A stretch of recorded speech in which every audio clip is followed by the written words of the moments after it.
মহাকাশকেও যেন এখন পার্টি সেন্টারে পরিণত করেছে চীন। বারবিকিউ পার্টি এখন পৃথিবী ছাড়িয়ে চলে গেছে মহাকাশেও, কিন্তু যেখানে পানি পান করতেও গ্র্যাভিটির চরম ঝামেলার সম্মুখীন হতে হয় নভোচারীদের, সেখানে এই অসাধ্য সাধন কি করে করল তারা? বিস্তারিত শিহাব ইসলামের ডেস্ক রিপোর্টে। পৃথিবীর খাবারের গন্ধ এখন ছড়াচ্ছে মহাকাশে। এ যেন নতুন এক অসাধ্যকে সাধন করল চীন।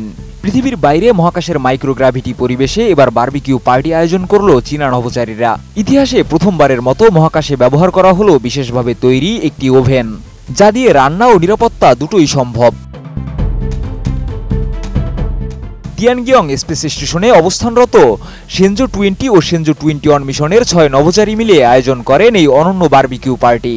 চীনা অ্যাস্ট্রোনট সেন্টার প্রকাশিত এক ভিডিওতে দেখা যায় নভোচারীরা নতুন প্রযুক্তির একটি ওভেন ব্যবহার করেছেন, যা মহাকাশের মধ্যকর্ষণহীন পরিবেশে কাজ করার উপযোগী প্রথম ওভেন হিসেবে ইতিহাসে জায়গা করে নিয়েছে। এই ওভেন ব্যবহার করে মাত্র 28 মিনিটে তৈরি হয় রোস্টেড চিকেন উইংস। কিন্তু মহাকাশে রান্না করা এত সহজ নয়। আরএফএল অডিটর বাঁকা হয় না, ফাঁকা হয় না, আর ভাঙা এক কথায় অসম্ভব। কারণ মধ্যাকর্ষণ না থাকায় তাপ সমভাবে ছড়াতে পারে না। এজন্য প্রকৌশলীরা এমন এক পদ্ধতি উদ্ভাবন করেছেন যা কনভেকশন ছাড়াই সমভাবে খাবার গরম করতে পারে। চীনা রাষ্ট্রীয় সংবাদ মাধ্যম জানায়, ওভেনটি এমনভাবে তৈরি যাতে এটি তিয়ানগিয়ং স্টেশনের বিদ্যুৎ ব্যবস্থায় কোনো অতিরিক্ত চাপ সৃষ্টি না করে। পাশাপাশি ধোঁয়াবিহীনভাবে 100 থেকে 190 ডিগ্রি সেলসিয়াস তাপমাত্রায় রান্না করা যায়।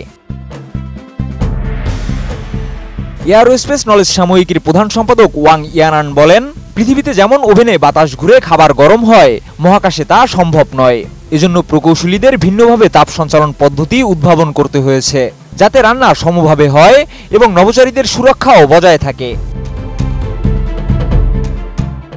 তাই চীনা নভোচারীরা এখন শুধু প্যাকেটজাত খাবার গরমই নয়, বরং আসল খাবারও রান্না করতে পারছেন।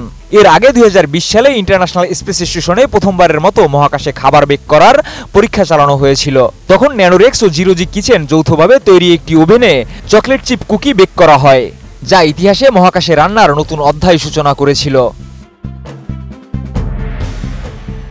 গত 31 অক্টোবর তিয়ানগিয়ং স্পেস স্টেশনে পৌঁছান শেনজো 21 মিশনের 3 নভোচারী। তারা সেখানে প্রায় 6 মাস অবস্থান করবেন। শেনজো 20 দলের সদস্যরা এপ্রিল থেকে মহাকাশে রয়েছেন এবং আগামী 5 নভেম্বর পৃথিবীতে ফিরে আসবেন। শিহাব ইসলাম, এটিএন নিউজ।